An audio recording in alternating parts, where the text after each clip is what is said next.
โดยทางกรมอุตุนิยมวิทยานะครับประกาศฉบับที่ 8 เตือนพายุโซนร้อนแมดโมนะครับจะเคลื่อนขึ้นชายฝั่งประเทศเวียดนามในคืนนี้นะครับส่งผลให้ทั่วไทยนะครับเจอฝนตกหนักระวังน้ำท่วมฉับพลันน้ำป่าไหลหลากด้วยนะครับโดยในวันนี้นะครับทางกรมอุตุนิยมวิทยานะครับประกาศพายุระดับ 3 หรือว่าโซนร้อนนะครับแมดโมนะครับมีผลกระทบถึงวันที่ 2 พฤศจิกายนนะครับโดยฉบับที่ 8 นี้ระบุไว้นะครับว่าเมื่อเวลา 10 นาฬิกาของวันนี้ก็คือ 30 ตุลาคมนะครับพายุโซนร้อนพายุระดับ 3 หรือว่าโซนร้อนแมดโมนะครับบริเวณทะเลจีนใต้ตอนกลางนะครับมีศูนย์กลางห่างประมาณ195 กิโลเมตรนะครับทางด้านตะวันออกของเมืองกวีนนอนนะครับประเทศเวียดนามหรือลัติจูดที่ 13.3 องศานะครับและก็ลองติจูด111 องศาตะวันออกนะครับโดยมีความเร็วลมสูงสุดใกล้ศูนย์กลางประมาณ85 กิโลเมตรต่อชั่วโมงนะครับกำลังเคลื่อนตัวมาทางทิศตะวันตกด้วยความเร็วประมาณ20 กิโลเมตรต่อชั่วโมงนะครับคาดว่าจะเคลื่อนขึ้นชายฝั่งประเทศเวียดนามตอนกลางในคืนนี้นะครับก็คือคืนที่ 30 นี่แหละนะครับและจะเคลื่อนเข้าปกคลุมประเทศกัมพูชาในระยะต่อไปนะครับซึ่งลักษณะเช่นนี้นะครับจะทำให้ภาคตะวันออกเฉียงเหนือตอนล่างภาคตะวันออกภาคกลางตอนล่างและก็ภาคใต้ตอนบนนะครับมีฝนตกหนักถึงหนักมากบางพื้นที่นะครับจึงขอให้ประชาชนบริเวณดังกล่าวนะครับระมัดระวังอันตรายจากฝนที่เกิดที่จะตกหนักนะครับถึงหนักมากไว้ด้วยนะครับซึ่งอาจจะทำให้เกิดน้ำท่วมฉับพลันน้ำป่าไหลหลากได้นะครับขอให้ประชาชนติดตามประกาศกรมอุตุนิยมวิทยาอย่างใกล้ชิดนะครับซึ่งจังหวัดที่คาดว่าจะได้รับผลกระทบนะครับก็จะมีนะครับในวันนี้นะครับ30 ตุลานะครับบริเวณฝนตกหนักบางแห่งทางภาคตะวันออกเฉียงเหนือก็จะมีจังหวัด101นะครับยะโสธรมุกดาหารอำนาจเจริญนครราชสีมาบุรีรัมย์สุรินทร์ศรีสะเกษและก็อุบลราชธานีนะครับ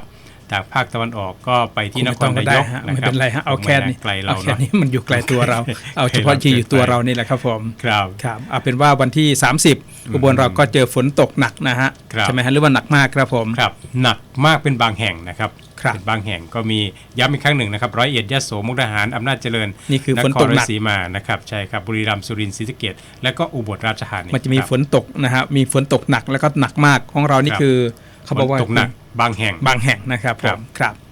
นั่นเกิดเป็นคำเตือนจากทางด้านกรมอุตุนะครับจากทางด้านพายุนะฮะแมดโมเป็นพายุไต้ฝุ่นหรือว่ายังไงฮะครับใช่โซนร้อนครับเป็นพายุโซนร้อนนะครับก็แสดงว่ายังไม่แรงเท่าไหร่นะฮะยังไม่ใช่พายุไต้ฝุ่นนะครับ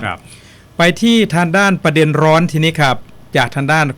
คำประกาศเตือนจากกรมอุตุนิยมวิทยานะครับทีนี้เราก็ไปที่ประเด็นร้อนทีนี้ครับในส่วนของประเด็นร้อนในวันนี้ก็จะเป็นร้อนจริงๆครับร้อนขนาดว่าไฟไหม้เลยนะครับไฟไหม้เลยนะครับมีไฟไหม้รถจักรยานยนต์อยู่ที่คาลานจอดรถหน้าโรงพยาบาลอุดรธานีเลยครับร้อนหรือไม่ร้อนก็ลองคิดดูนะฮะนี่เป็นประเด็นร้อนจริงๆทั้งที่ว่าเป็นหน้าหนาวแต่ก็ไฟไหม้ครับนะฮะคำว่าหน้าหนาวส่วนใหญ่นี่ก็จะมีพระมาเยือนนะฮะคือพระเพลิงมาเยือนนะครับเพราะนั้นก็ขอให้ระมัดระวังฟืนไฟด้วยนะครับใช่ครับเกิดเหตุระทึกเพลิงไหม้รถจักรยานยนต์ที่จอดอยู่หน้าโรงพยาบาลอุดรธานีนะฮะก็เพียงแค่ไม่กี่คันเองครับเท่าไหร่ครับ34คันครับจิบแล้วก็รถเก๋งก็เสียหายด้วยอีก1คันครับคาดมีการเก็บ power bank ครับไว้ที่ใต้เบาะครับนั่นไงด้านตำรวจเองก็ยืนยันนอนยันแล้วก็นั่งยันครับว่าไม่ใช่การก่อวินาศกรรมนะครับแต่ขอรอการพิสูจน์หลักฐานก่อนแต่ว่าไม่ใช่การก่อวินาศกรรมครับแต่ว่าขอรอการพิสูจน์ก่อนนะครับโอ้โหรถจอดนะครับเรียงเป็นตับอยู่หน้าโรงพยาบาลศูนย์นะครับของอุดรธานีแล้วก็ไฟลุกไหม้ครับเหตุการณ์เกิดขึ้นสดร้อนๆวันนี้เองครับในขณะที่ร้อยตำรวจเอกธนพลสิริโชคปัญญากุลคนนี้ก็เป็นรองสารวัตรสอบสวนของสถานีตำรวจภูธรเมืองอุดรธานีได้มีการปฏิบัติหน้าที่อยู่บนโรงพักนะครับไม่เหมือนบางที่ชาวบ้านขึ้นไปแจ้งความแล้วก็ไม่มีใครอยู่นะครับแต่ว่านี่เขาอยู่ตลอดอุดรธานีไม่มีปัญหาฮะ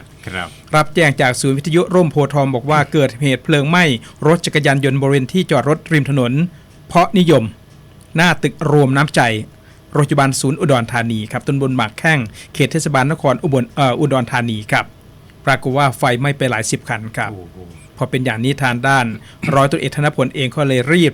ประสานครับรถดับเพลิงจากสำนักงานป้องกันและก็บรรเทาสาธารณภัยเทศบาลนครอุดรธานีครับรุดเข้าสกัดเพลิงที่ลุกไหม้อย่างหนักก่อนจะออกไปตรวจสอบพร้อมกับตำรวจนะครับของสถานีตำรวจภูธรเมืองอุดรธานีและก็นำกำลังนี้ออกไปตรวจสอบพร้อมกับตำรวจพิสูจน์หลักฐานนะครับณที่เกิดเหตุครับพี่น้องป้องป่ายครับ เจออะไรครับ ณที่เกิดเหตุพบว่าเจ้าที่ดับเพลิงได้ฉีดน้ำสกัดเพลิงจนดับแล้วครับ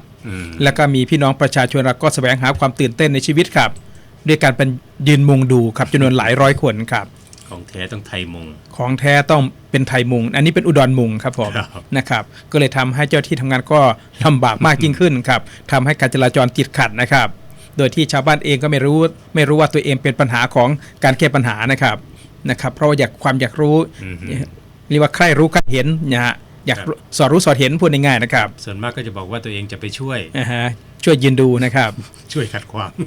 ตรวจสอบพบว่ารถจักรยานยนต์ของพี่น้องประชาชนที่มาเยี่ยมญาตินะครับ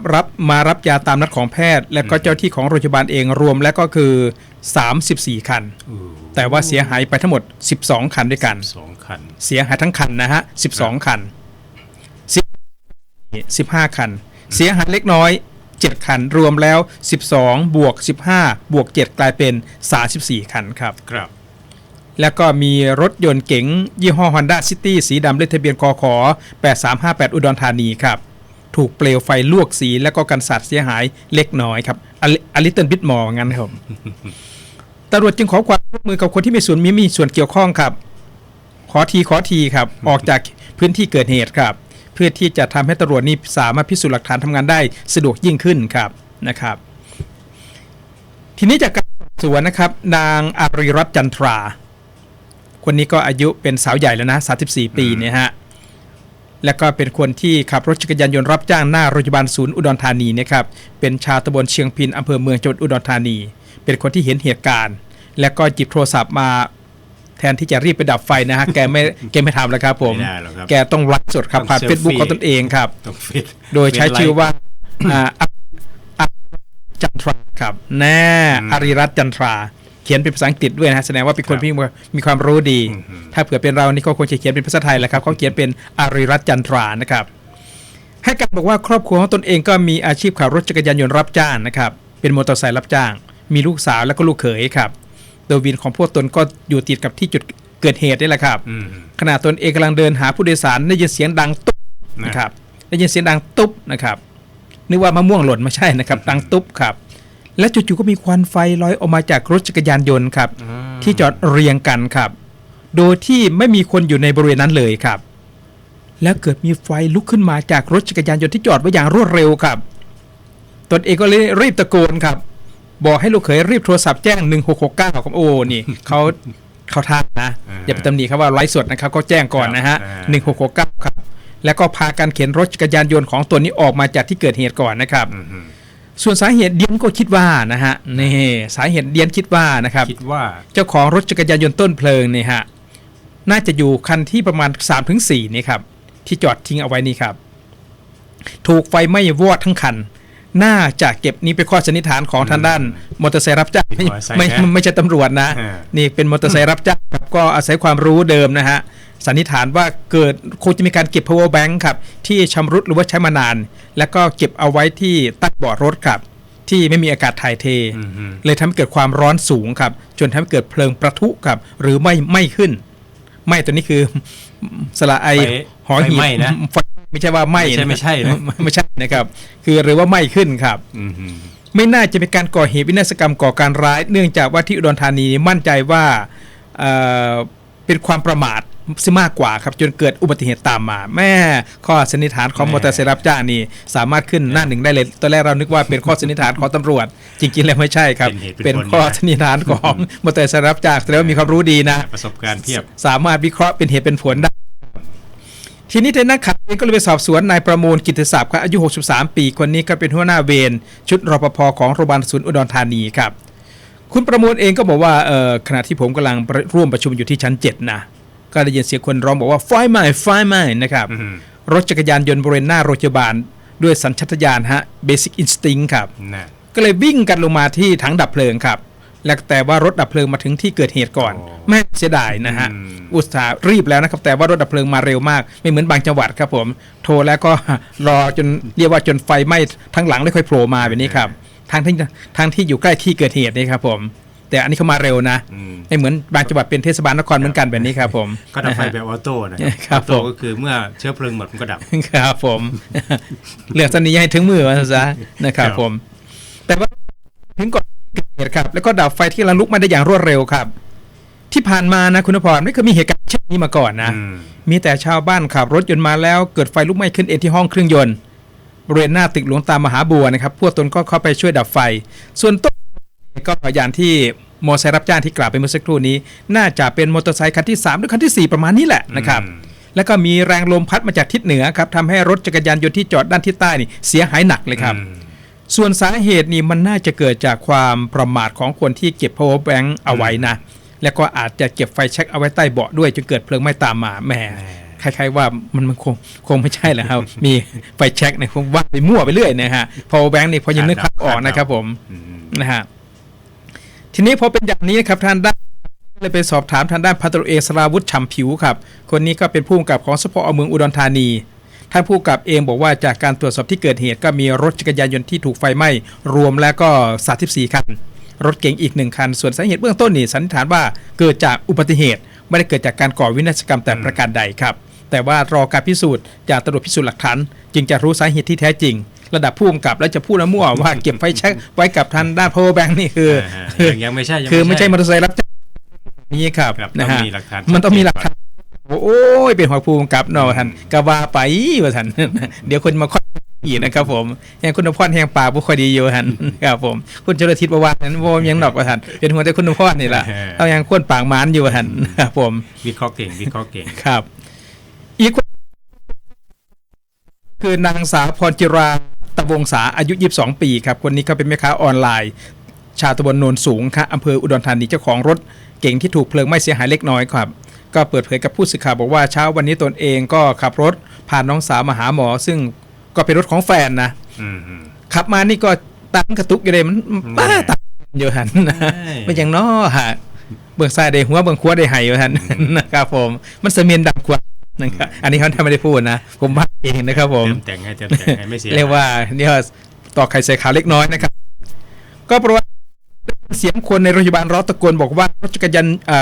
ยานยนต์ที่จอดอยู่หน้าโรงพยาบาลนะครับถูกไฟไหม้ตนเองก็รีบวิ่งมาดูครับพบว่ารถของแฟนหนุ่มที่ตนเองยืมมานะครับถูกไฟลวกด้านซ้ายเสียหายเล็กน้อยครับอย่างแฟนดาอยู่ท่านนะครับผมซึ่งวันนี้ถือว่าโชคร้ายทีนี้พอโชคร้ายในวันนี้ก็เดี๋ยววันพรุ่งนี้ก็คงจะไปโชคดีล่ะ น่าจะถูกถูกโชครางวัลที่1ลอตเตอรี่นะครับเนี่ยมีการคิดในแง่บวกด้วยนะนะฮะเพราะว่าจะนำหมายเลขทะเบียนของรถแฟนเนี่ยไปเสี่ยงโชคซื้อหัวโอ้โหนี่แสดงว่าคนอีสานตีเป็นหวยได้ครับทีนี้เราก็ไปดูบรรยากาศนิดหนึ่งนะครับนี่นะฮะเนี่ยเดี๋ยวลองดูนะฮะนี่ครับผมลองคิดดูสิฮะนี่ฮะโอ้ไม่ธรรมดานะฮะแรงนะฮะแรง ครับ ถือว่าแรงเลยนะครับโอ้ก่อนระมัดระวังนะครับอย่าเก็บ power bank เอาไว้นะใต้เบาะรถนะครับผมนะฮะ อันนี้เป็นการสันนิษฐานจากวินมอเตอร์ไซค์ จากวินมอเตอร์ไซค์นะครับ แต่ก็น่าเป็นไปได้นะ เป็นไปได้ครับผม เป็นไปได้นะครับ แต่ว่าภูมิกับท่านก็ไว้เชิงนะคือท่านบอก จะเชื่อวินมอเตอร์ไซค์ง่ายๆได้ยังไง ท่านก็บอกว่าคือแต่ที่แน่ๆคือไม่ได้เป็นการก่อวินาศกรรมนะฮะ ใช่ นะครับ ใช่ เป็นน่าจะเป็นอุบัติเหตุมากกว่านะครับถ้าเผื่อใครที่จะซื้อรถวันนี้ก็ตรงไปที่มงคลคาร์เซ็นเตอร์นะครับเป็นแหล่งรวมของรถมือสองคุณภาพคัดเกรดเสียนายคัดเองกว่า300คันนะครับมีทั้งรถเก๋งเล็กเก๋งกลางเก๋งใหญ่กระบะแคบกระบะ4ประตูกระบะยกสูงหรือว่าจะเป็นออฟโรดนะครับหรือว่าจะเป็นรถ SUV หรือว่าจะเป็นรถหรูนะพรีเมียมคาร์มีให้เลือกกว่า300คันเสียนายคัดเองครับเรียกว่ามีทุกยี่ห้อมีทุกประเภทคุณสามารถที่จะเลือกได้ครับแล้วก็จบได้ทุกเงื่อนไขครับดูแลดุจญาติมิตรยินดีให้คำปรึกษาดูแลหลังการขาย1ปีบริการช่วยเหลือฉุกเฉินตลอด24ชั่วโมงครับซื้อรถวันไหนก็เป็นมงคลถ้าเผื่อซื้อที่มงคลคาร์เซ็นเตอร์ครับสามารถที่จะไปเลือกซื้อที่โชว์รูมนะครับด้านซ้ายมือก่อนถึงวัดดำพร้าทางไปจังหวัดอำนาจเจริญโทรกริ้งกลางสอบถามครับ0997591779ครับครับ คุณผู้ฟังท่านใดนะครับอยากได้กล้องวงจรปิดนะครับหรือว่าอุปกรณ์ไอทีอุปกรณ์ไอเทคไปใช้ที่สำนักงานของคุณนะครับแนะนำไปที่ You Success Computer นะครับที่นี่เขาเป็นตัวแทนจำหน่ายแล้วก็ติดตั้งระบบกล้องวงจรปิดนะครับที่มีความคมชัดนะครับภาพคมชัดทั้งกลางวันกลางคืนนะครับโดยเฉพาะคุณผู้ฟังท่านใดที่มีหอพักมีบ้านนะครับมีสวนหรือว่ามีอาคารที่ควรที่จะติดตั้งกล้องวงจรปิดนะครับเพื่อเป็นหลักฐานเมื่อเกิดเหตุนะครับแนะนำไปที่ You Success Computer นะครับนอกจากนั้นนะครับเขายังให้คำปรึกษาและก็ออกแบบระบบสัญญาณการขโมยนะครับตู้สาขาโทรศัพท์ระบบไม้กั้นนะครับรวมไปถึงอุปกรณ์ไอทีอุปกรณ์ไอเทคมากมายทีเดียวนะครับตรงไปได้เลยที่ You Success Computer นะครับตั้งอยู่ถนนกันธานีนะครับยิ่งเรือนจีนโทรศัพท์สอบถามนะครับ0452422321นะครับแล้วก็0863556143ครับสำหรับผู้ที่มีรถไม่ว่าจะเป็นรถใหม่ป้ายแดงหรือว่ารถมือสองนะครับอยากจะหาอู่คู่ใจในการซ่อมแซมรถยนต์ไปที่นี่ฮะศูนย์รถยนต์อุบลสวิท1997ถนนคลังอาวุธนะครับเขาเองก็เป็นอู่แต่ว่าให้บริการเทียบเท่ากับศูนย์รถยนต์เลยครับเรียกว่าสามารถซ่อมได้ทุกอาการครับแล้วก็รวมทั้งการซ่อมแซมไม่ว่าจะเป็นระบบของเครื่องยนต์ช่วงล่างเบรกคลัตช์นะครับมีเครื่องมืออุปกรณ์ที่ทันสมัยแล้วก็ครบครันด้วยช่างก็มีการพัฒนาฝีมืออย่างต่อเนื่องเรียกว่าความสามารถนี้ไม่ต่างไปจากศูนย์บริการครับแต่มีความต่างก็คือว่าราคาค่าบริการถูกกว่าครับ 30-40% นะครับแล้วก็ปัจจุบันนี้นะครับเขายังมีการรับติดตั้งระบบแก๊สด้วยทางระบบ LPG แล้วก็ CNG เป็นการให้บริการอย่างครบวงจรนะครับทั้งติดตั้งตรวจสภาพแล้วก็ออกใบรับรองการติดตั้งโดยวิศวกรแล้วก็เป็นศูนย์บริการที่ได้รับมาตรฐานจากกรมการขนส่งทางบกไม่พอนะครับอุบลสวิทยังให้บริการรับอัปเกรดรถของคุณครับเพื่อเป็นการเพิ่มสมรรถนะและก็ความปลอดภัยให้แก่รถของคุณด้วยอะไหล่และก็อุปกรณ์ชั้นนำระดับโลกครับอย่างเช่นอุปกรณ์ ARB นะครับ TGM Profender นี่คือโชคนะฮะของคนไทยเราที่ทำได้มาตรฐานมากส่งไปขายตีตลาดไปทั่วโลกครับหรือว่าจะเป็นน้ำมันจากฝรั่งเศสโททานนะครับแบตเตอรี่อเมรอนและก็ช่วงล่าง TRW และตอนนี้ก็มีการลดเปอร์เซ็นต์ด้วยจนถึงวันที่28ธันวาคมครับนี่คืออุบลเซอร์วิส1997หัวใจที่พร้อมให้บริการนะครับอยู่ที่ถนนคลังอาวุธนะครับโทรสอบถามครับ062-201-5514ครับครับลูกบอลอีลิทไฟนะครับเป็นลูกบอลอัจฉริยะนะครับผลิตโดยคนไทยนะครับเป็นลูกบอลขนาดเล็กๆนะครับใช้ง่ายสะดวกสบายนะครับเด็กก็ใช้ได้ผู้หญิงก็ใช้ได้คนฉลาดก็ใช้ได้นะครับเพียงแค่โยนลูกบอลอีลิทไฟเข้าไปในกองเพลิงนะครับเมื่ออีลิทไฟเจอความร้อนก็จะระเบิดตัวเองออกมานะครับสารเคมีที่อยู่ข้างในก็จะพุ่งออกมานะครับดับไฟอย่างง่ายดายทีเดียวนะครับอยากได้ลูกบอลอีลิทไฟนะครับไปป้องกันอัคคีภัยที่บ้านที่ออฟฟิศของคุณนะครับตรงไปซื้อได้เลยที่สถานีคลื่นดีศรีประดู่วัดศรีประดู่นะครับหรือโทรศัพท์มาหาเราครับ0903701013แล้วก็0817908442ครับและก็เป็นผลิตภัณฑ์ที่ถือว่าเป็นนวัตกรรมหนึ่งเดียวของโลกเลยนะครับขณะว่าญี่ปุ่นเองก็ยังสั่งซื้อไปติดตั้งที่โรงไฟฟ้านิวเคลียร์ของญี่ปุ่นนะครับนี่คือหนึ่งเดียวจริงๆครับและได้รับการจดสิทธิบัตรด้วยนะครับเป็นที่คุ้มครองมีหลายคนพยายามที่จะเรียนแบบแต่ว่าก็สู้ไม่ได้